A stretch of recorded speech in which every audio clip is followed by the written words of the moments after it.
Aunado a eso con las condiciones climatológicas que se dan en el país, ¿verdad? Ustedes, o a veces en algunos lugares, ¿verdad? Ustedes que hay hay corredores secos, casi no hay agua, o está mal distribuida el agua. Y en otros lugares, especialmente en la costa y parte del norte, cuando vienen las lluvias, ¿verdad? Ustedes se convierten en torrenciales y se pierden mucho las cosechas, ¿verdad? Entonces, de todo es un poquito con la situación, pero hay otros lugares que obviamente son fuente de riqueza para muchos latifundistas dedicados a diversidad de sembradíos de diferente tipo de producto, ¿va? Palma africana, trigales, en algunos casos otro tipo de verduras para ustedes, repollo, remolacha, tomate, pero están concentradas en pocas manos, ¿verdad? Entonces, estos 5 principios fueron los principios que configuraron la política agraria colonial, ¿ya? 5 fueron estos. El primero es el principio de señorío, el principio de la tierra como aliciente, la tierra como fuente de ingresos de las cajas reales y la preservación de tierras comunales de indios y bloqueo agrario de los mestizos, ¿verdad? Les voy a hacer una observación. Fíjense que por lo menos aquí donde vivo actualmente, ustedes no sé, están cayendo unos señores pencazos de agua. Ustedes, entonces si nos desconectamos, pues y reinicio otra vez, y es que no hay conflictividad con las redes sociales, ¿verdad? Pero si pasara eso, pues les aviso con cualquier situación de interrupción que pueda haber, pero es por la lluvia que está empezando por acá.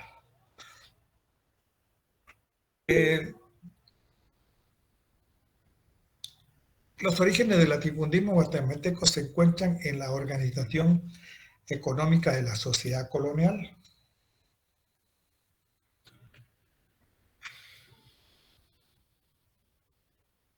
Permítame un momentito.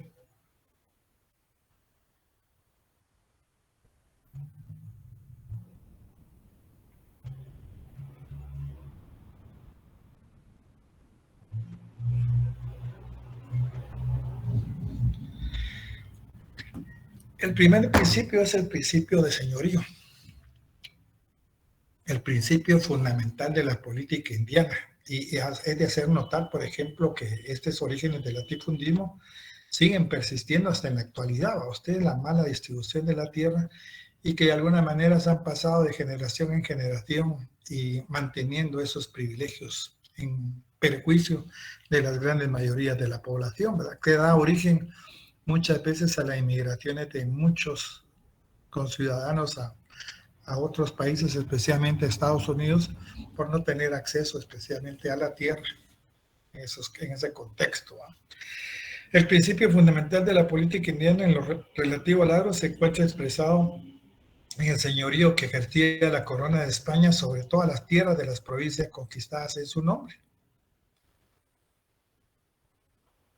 Estaba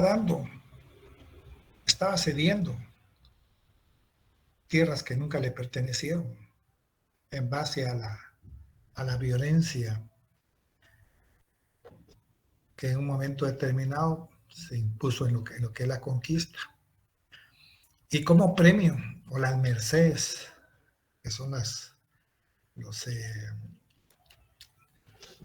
las condiciones que la corona española establece para todos aquellos que hayan participado en este proceso de conquista y colonización. Mercedes es el premio que se le otorga especialmente a todos estos sectores que participaron en esta empresa. Entonces, la conquista fue esencialmente un proceso violento de apropiación, proceso económico, por ende que suprimió automáticamente el derecho de la propiedad de los nativos sobre sus tierras, pero que no se le dio automáticamente a los conquistadores como uno podría suponerse. O sea, al capitán general le entregaba en nombre de la corona, digamos, un título, Pero este título después debía ser refrendado o autorizado por la corona española para que tuviera la veracidad, especialmente por los hechos o por los abusos o las usurpaciones que cometieron algunos conquistadores. Cuando no se les otorgó más tierra, lo que hicieron fue apropiarse. Se le llamaba tierras realengas, que son todo el territorio, aparte que había tierras para los nativos, las tierras que se dieron a conquistadores y colonizadores, y todo aquello que no se repartió eran tierras que pertenecían al rey, y estas eran las que usurparon algunos conquistadores y colonizadores.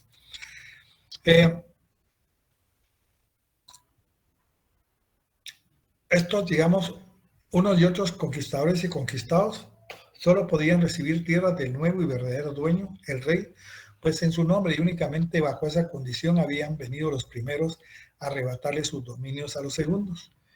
Inmediatamente después de consumada la conquista, toda propiedad sobre la tierra provenía directa o indirectamente de una concesión real. El reparto de tierras que hacían los capitanes de conquista entre sus soldados lo hacían en nombre del monarca con poderes especiales por él y la plena propiedad de aquellas posiciones que estaban sujetas a confirmación de la corona española.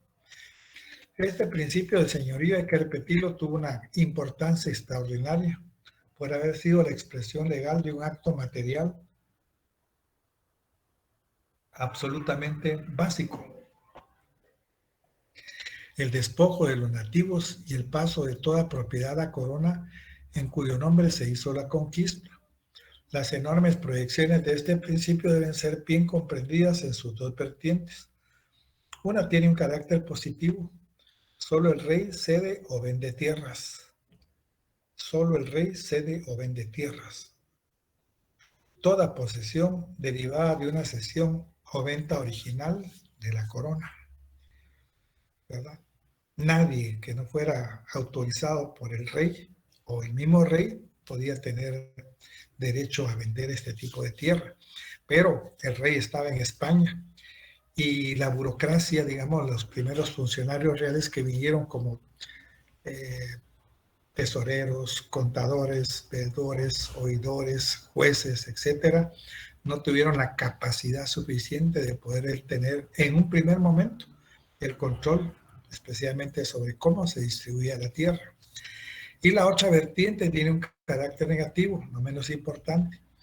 Cualquier tierra que el rey no haya vendido o cedido es tierra realenga, que pertenece al rey y no puede ocuparse ni usarse sin incurrir en el delito de usurpación, ¿verdad?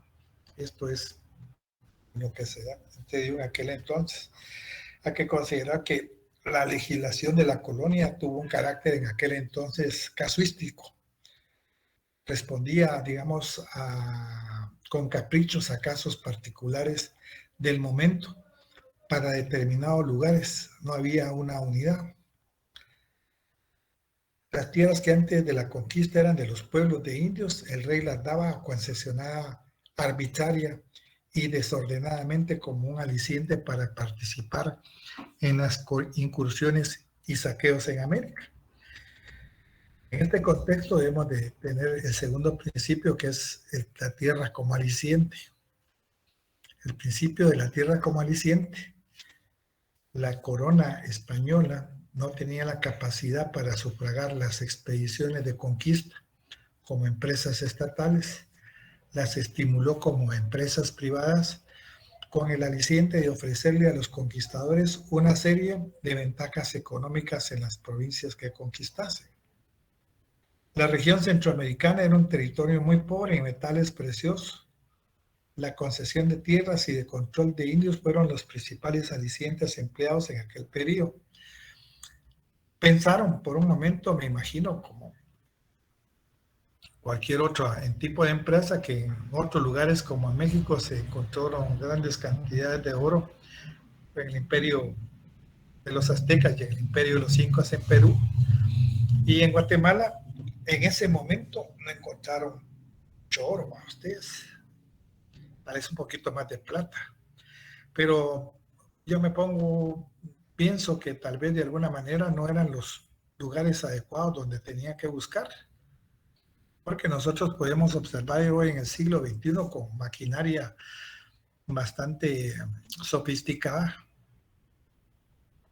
que oro hay, va ustedes, metales hay.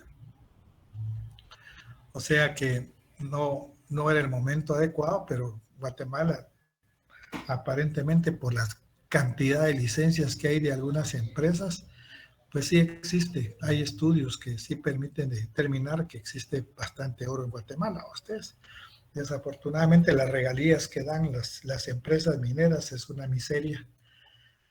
Y se supone que esto es por el soborno, la corrupción de algunos funcionarios, ¿verdad?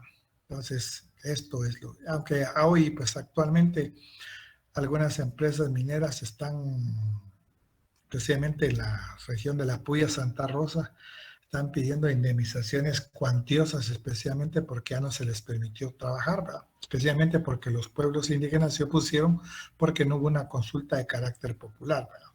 Entonces, si no había metales, no había oro, plata, especie o cualquier otro tipo que pudiera generar riqueza a la corona, entonces se les ofreció, especialmente a los conquistadores y colonizadores, la forma de motivarlos a este tipo de empresas, tierra, ¿verdad? Pero la tierra no tiene ningún aliciente si no hay quien lo trabaje. Y en todo caso, los españoles no venían a trabajar, venían a explotar, ¿verdad? A hacerse de riqueza en el menor tiempo posible. Este principio político, la tierra como aliciente, determinado por la necesidad de expandir y consolidar un imperio sin hacer gastos a expensa de los conquistados, fue a su vez un punto de partida del latifundio. Las tierras cedidas a los conquistadores y primeros pobladores, solicitadas por ellos en extensiones que la corona no podría valorar por desconocimiento de lo que cedía, fueron los primeros latifundios de carácter colonial que se dieron en aquel entonces, ¿verdad? Y me imagino que por la jerarquía que había, ¿verdad? La soldadesca, la caballería, los misioneros, los patrocinadores de estas empresas, dependiendo de la jerarquía, así fue la cantidad de tierra que tuvieron acceso, ¿verdad? Y es de hacer notar que también acceso a la tierra no solo tuvieron ellos, para ustedes, que en algunos casos se podía comprar, en algunos otros casos los que tuvieron recursos económicos, algunas comunidades indígenas ampliaron sus tierras comunales y en otro, de alguna manera, pues algunos muy pocos mestizos lograron adquirir cierto tipo de tierra. Entonces,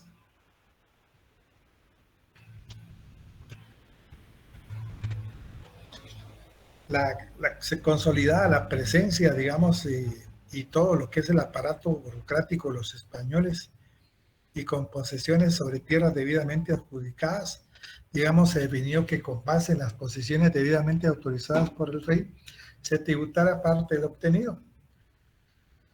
Entonces, la fuente como ingresos de la caja reales, a la incitación del periodo anterior a pedir y a obtener tierras había dado lugar a muchas extralimitaciones, que era lo que le decía el abuso, la usurpación que cometieron algunas personas.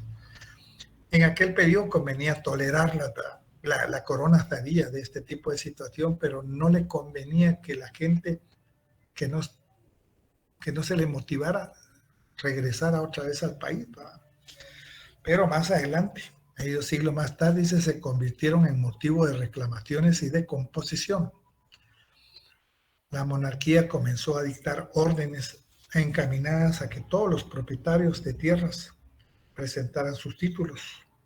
Obviamente algunos no las tenían y otros habían, aparte de la que les habían dado, se habían extendido más o habían usurpado más cantidad de tierra, ¿verdad? Entonces, las propiedades rústicas, dice, serían medidas para comprobar si se ajustaban a las dimensiones autorizadas en aquellos documentos. En todos los casos en que se comprobaba que había habido usurpación de tierras realengas, el rey se venía a cederla legalmente si los usurpadores aceptaban pagar una suma de dinero por concepto de composición. No era más que una transacción de carácter económico, eso es lo que allá se decía composición. O sea, si ustedes tomaron más cantidad de tierras, lo que tenían que hacerlas era comprarlas para ustedes. No había para más. Y el que no tuviera los recursos necesarios, pues entonces se le despojaba. ¿Va? Entonces, lo que a la corona española le interesaba es que todo este tipo de transacción económica le generara mayor riquezas, especialmente para sufragar los gastos de guerra o empresas expedicionistas que tenían los españoles en aquel entonces por el control del mar para ustedes. Y la otra era la vida suntuosa con que vivían especialmente la nobleza en aquel entonces, ¿verdad? Entonces, en una primera real cédula española, se les avenía a todos los que habían usurpado tierras que tenían que devolverlas para ustedes. Pero después se mandó otra cédula en el que cambian de parecer y en el cual ya se habla especialmente de una composición de tierras usurpadas por una composición. O sea, aquellos que usurparan o no tenían títulos que lo respaldaban, podían comprarlas. A esto se debieron las dos cédulas. La corona encantada, pues la corona encantada porque al final le generaba riqueza. Y no había invertido ningún dinero a ustedes, era parte de lo que es la iniciativa privada, la empresa privada, la que había sufragado los gastos de estas empresas. Entonces, la composición de tierras fue un mecanismo creado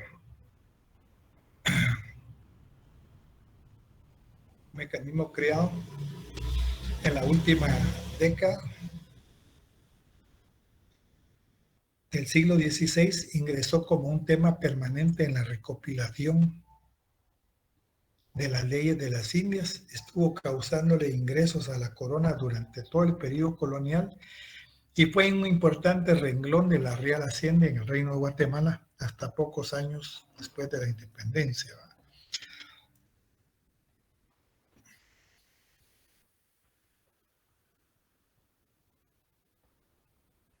Dicho de otro modo, la usurpación de las tierras se practicó desde el siglo XVI con base a las liberalidades de las concesiones originales y en el descontrol de lo que hablaba anteriormente de la etapa colonizadora, a la que no se sabía realmente cuánta cantidad de tierra se había otorgado a los diferentes sectores que conformaban este tipo de expedición. En la última década de ese siglo fue instituido el sistema de composición, el cual no vino a frenar la usurpación porque no era su finalidad, sino a convertirla en un procedimiento normal para adquirir tierras y ensanchar los latifundios con desembolsos moderados. Al normar la composición, las leyes sistematizaron la usurpación de tierras para todo el periodo colonial. O sea, esto se siguió dando constante y permanentemente hasta el proceso de independencia. Todo aquel que tuviera plata podía comprar para ustedes. No había ningún problema. Pues si usted tiene dinero hoy, pues usted puede comprar en cualquier lugar. ¿Verdad? No tiene ningún inconveniente. Media vez las paguen. No hay problema. Si son cuestiones de carácter municipal, incluso hacen algún arreglo por ahí y siempre las terminan vendiendo a ustedes. Después tenemos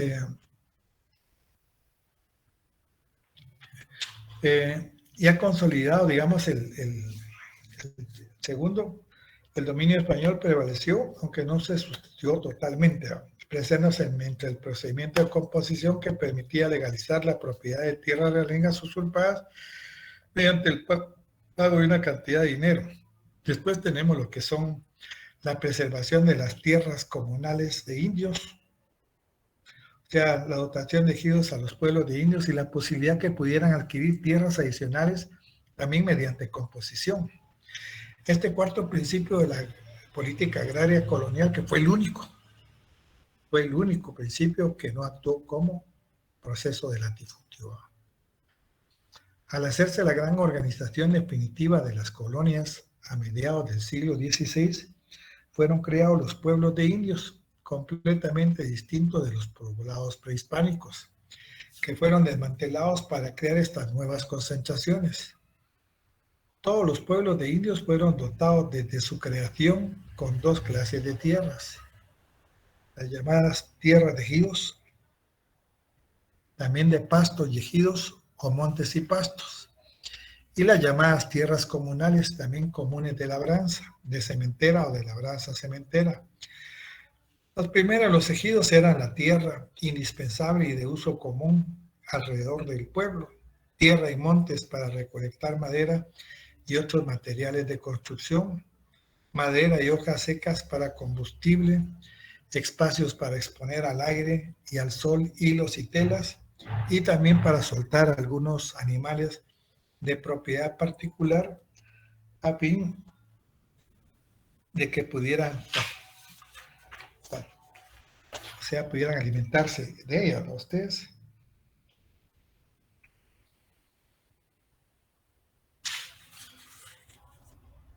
Este,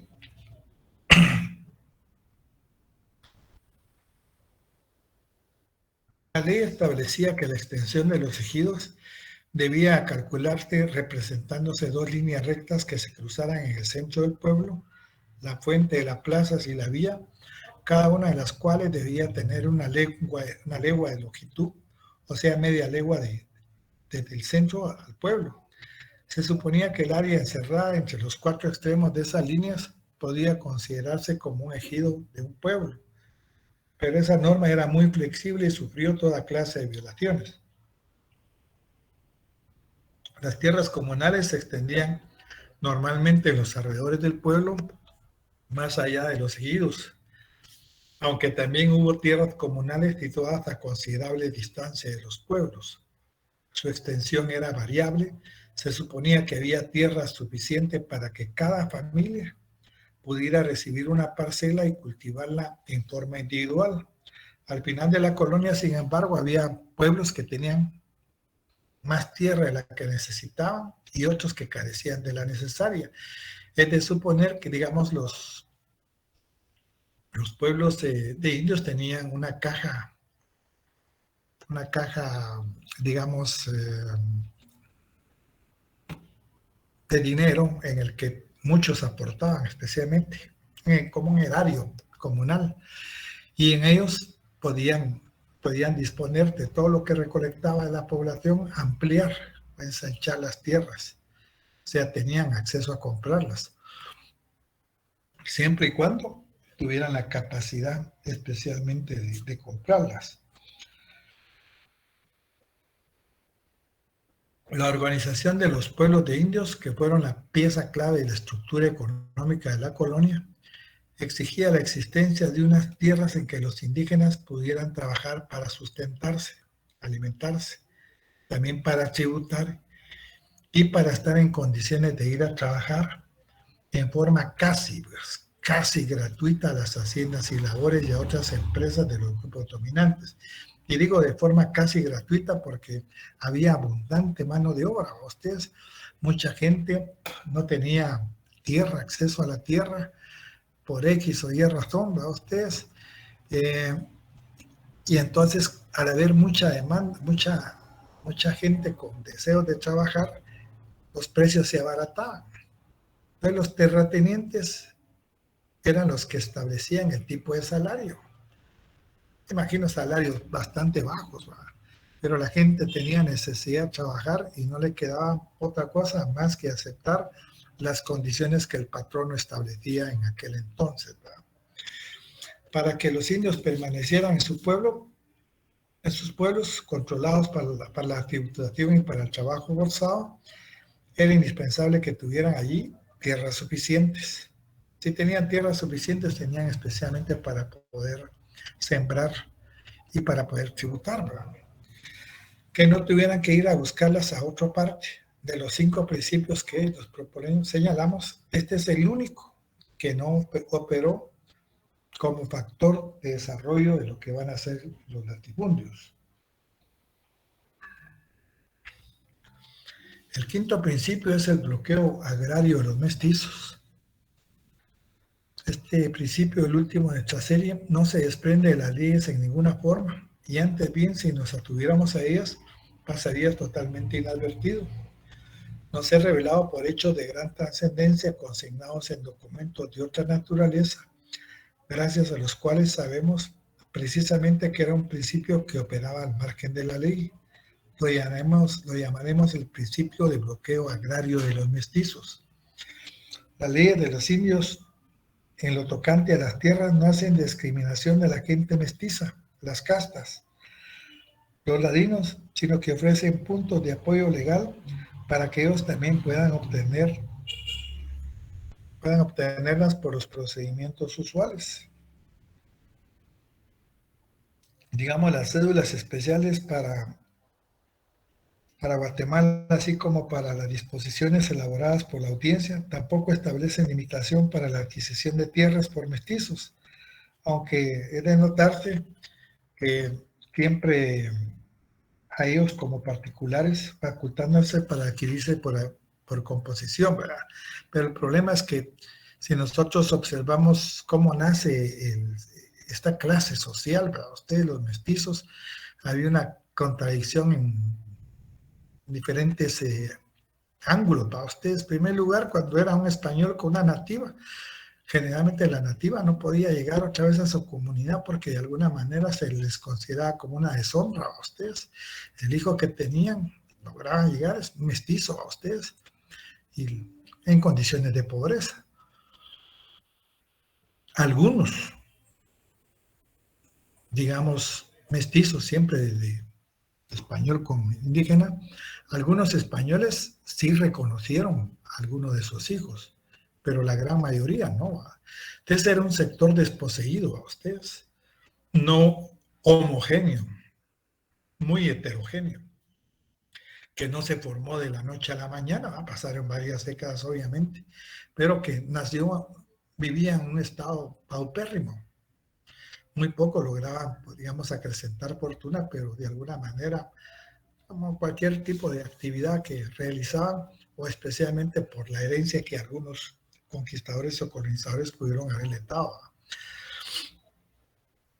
El desarrollo demográfico de los mestizos hubiera meritado la creación de un crecido número de poblados ladinos, eran bastantes, entonces, o vías como se les llamaba, y que las 30, digamos, existentes vías eran del todo insuficientes para las necesidades de aquel gran sector, que los ladinos solicitaron en diversas formas la creación de vías, pero el gobierno de la provincia no le dio solución favorable a esa tendencia, como que lo hizo a propósito, que varias de las vías existentes en el reino fueron fundadas por el esfuerzo propio de grupos de ladinos, quienes tuvieron que comprar tierras de propiedad particular para establecerse, que el régimen colonial le cerraba las puertas de los pueblos de indios a los ladinos, haciendo que su existencia en ellos fuera siempre difícil e insegura. Y es que obviamente a través del tiempo y la historia hemos podido comprobar que, pues, digamos, en algunos lugares, no en todos, pero indios y mestizos no se llevan muy bien para ustedes. Ahí todavía sigue manifestándose una situación como discriminación o racismo en contra del sector indígena. Entonces, si todavía lo vimos en el siglo XXI, se pueden imaginar en aquel entonces también era motivo de conflictividad dentro de estos grupos.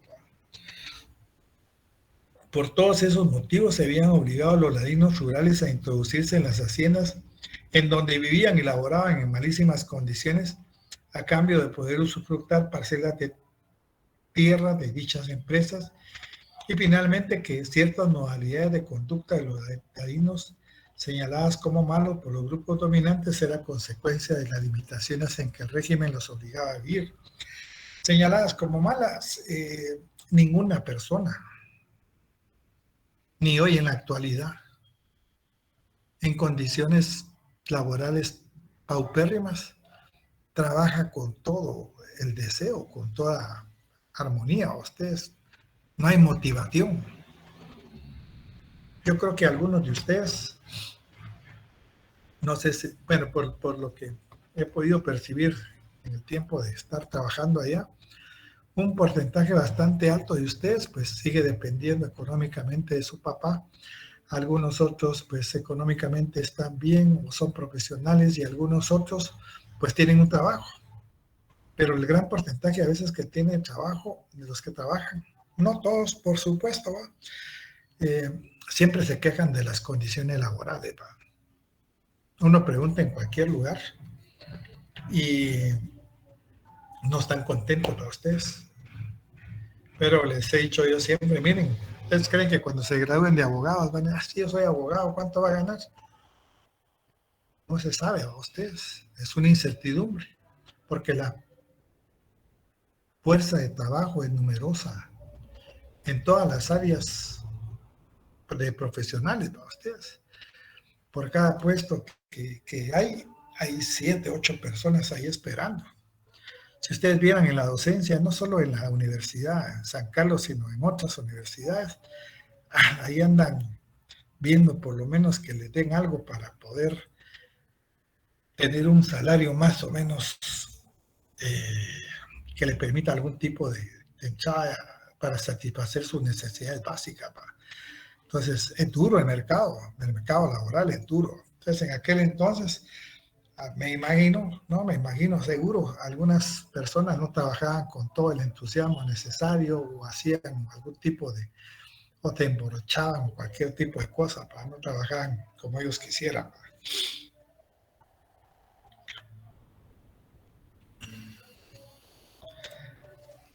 Digamos, en los siglos XVI y XVII, los mestizos no se beneficiaron del reparto de tierras, debido a que los españoles, digamos, acapararon todas las tierras cultivables cercanas a los pueblos indígenas, pero que hasta más o menos 1750, a través de una real cédula de la corona, permitió a los mestizos la composición de tierras, de manera que ya en el año de 1800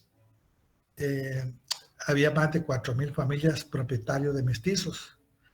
Sin embargo, debido a que la mayoría de mestizos eran personas de escasos recursos, les era muy difícil realizar complicados y engorrosos trámites de adquisición de tierras, lo que provocó, digamos, que la mayoría de mestizos se viera obligado a trabajar en los latifundios de los españoles y criollos en calidad de arrendatarios o de colonos. Eso era parte de lo que se da en aquel entonces, ¿verdad? El régimen colonial le cerraba las puertas de los pueblos de indios a los ladinos, por lo que se veían obligados a introducirse en las asilas en donde vivían y laboraban en malísimas condiciones a cambio de poder usufructar parcelas de tierra de dichas empresas.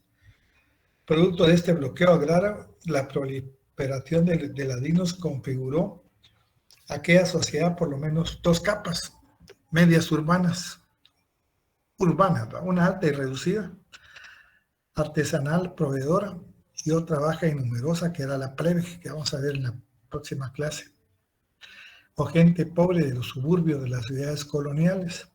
La gente pobre no cambia en el sentido de sus actividades eminentemente de carácter económico, son los puestos que la gente va vendiendo golosinas, dulces, chicles, lustre, cocos, todo ese tipo de situaciones de los que logran trabajar para ustedes. Y también configuró dos capas medias rurales, una alta y reducida, integrada por indios ricos y ladinos acomodados en pueblos de indios. Cuando hablamos de indios ricos, debemos recordarnos que durante la época colonial existía una comunicación o una jerarquía, especialmente dentro del sector indígena, ¿va? Digamos, estaba el noble, que de alguna manera antes de la llegada de los españoles había tenido el control sobre determinados grupos indígenas, y estos siguieron teniendo ciertos privilegios, por lo menos no tributaban, pero servían de enlace dentro de la corona española y el sector y la fuerza de trabajo. Y tenían sus ahorros para ustedes, era gente que de alguna manera, pues eso se les decía como indios ricos, y algunos ladinos acomodados en pueblo, aunque por eso les decía, es un poco complicado que los ladinos estén en pueblos de indios porque la relación no es muy buena. Y otra baja de grandes proporciones constituida por masa de ladinos pobres dispersos en rancherías.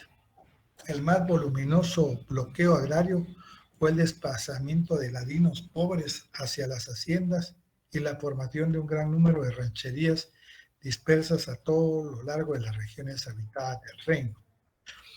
La multiplicación de rancherías significó una creciente disponibilidad de mano de obra barata y permanente para los hacendados, y con ello una pugna entre las autoridades en torno al trabajo forzado de los indios.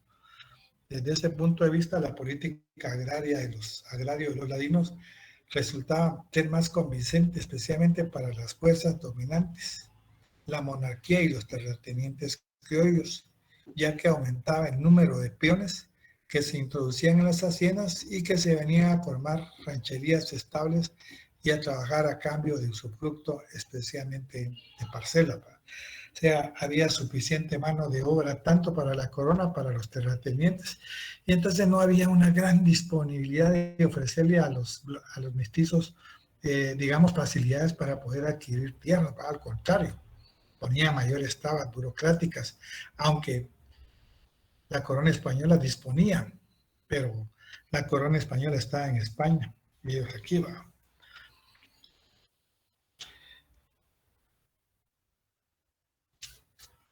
Algunos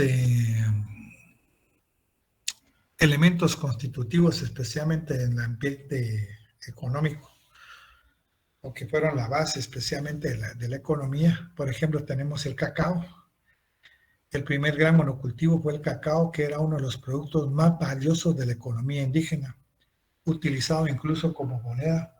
Ya desde la época prehispánica, la principal zona productora se localizaba en la costa del Pacífico, desde Tehuantepec hasta el Golfo de Nicoya, Soconusco, el estado mexicano de Chiapas, Zapotitlán, Xochitepeques, El Salvador, Guazacapán en Santa Rosa eran los sitios de mayor producción. Otro elemento importante dentro de lo que era el aspecto económico en Guatemala era el añil, que se convirtió a partir de finales del siglo XVI y hasta las segundas décadas del siglo XIX en el principal producto de exportación, y en el cual pues era una base económica suficientemente fuerte para mantener el equilibrio económico en Guatemala. Aunque poco utilizado, este tinto era conocido por las culturas precolombinas. En Europa tenía un mercado establecido y desde el oriente se importaban diferentes clases. Nicaragua fue la región más mencionada en los primeros informes sobre la pampa, que crecía en estado salvaje o semisalvaje. En 1576 se tenía conocimiento que había producido unos 100 quintales procesados por los indígenas, trigo, caña, azúcar, etc. Bálsamo, zarzaparrilla, grana y otros productos como maíz, frijol, chile, etc. Había una gran variedad de productos, pero no todos a una escala tan fuerte como lo era el cacao y lo que era el añil. Entonces, esto es lo referente a la política agraria colonial. Y el jueves estaremos viendo clases sociales y la Universidad de San Carlos. Así que por su atención, muchas gracias, patocos, y que tengan una feliz tarde con los exámenes. Sí, Jocelyn María Chacut.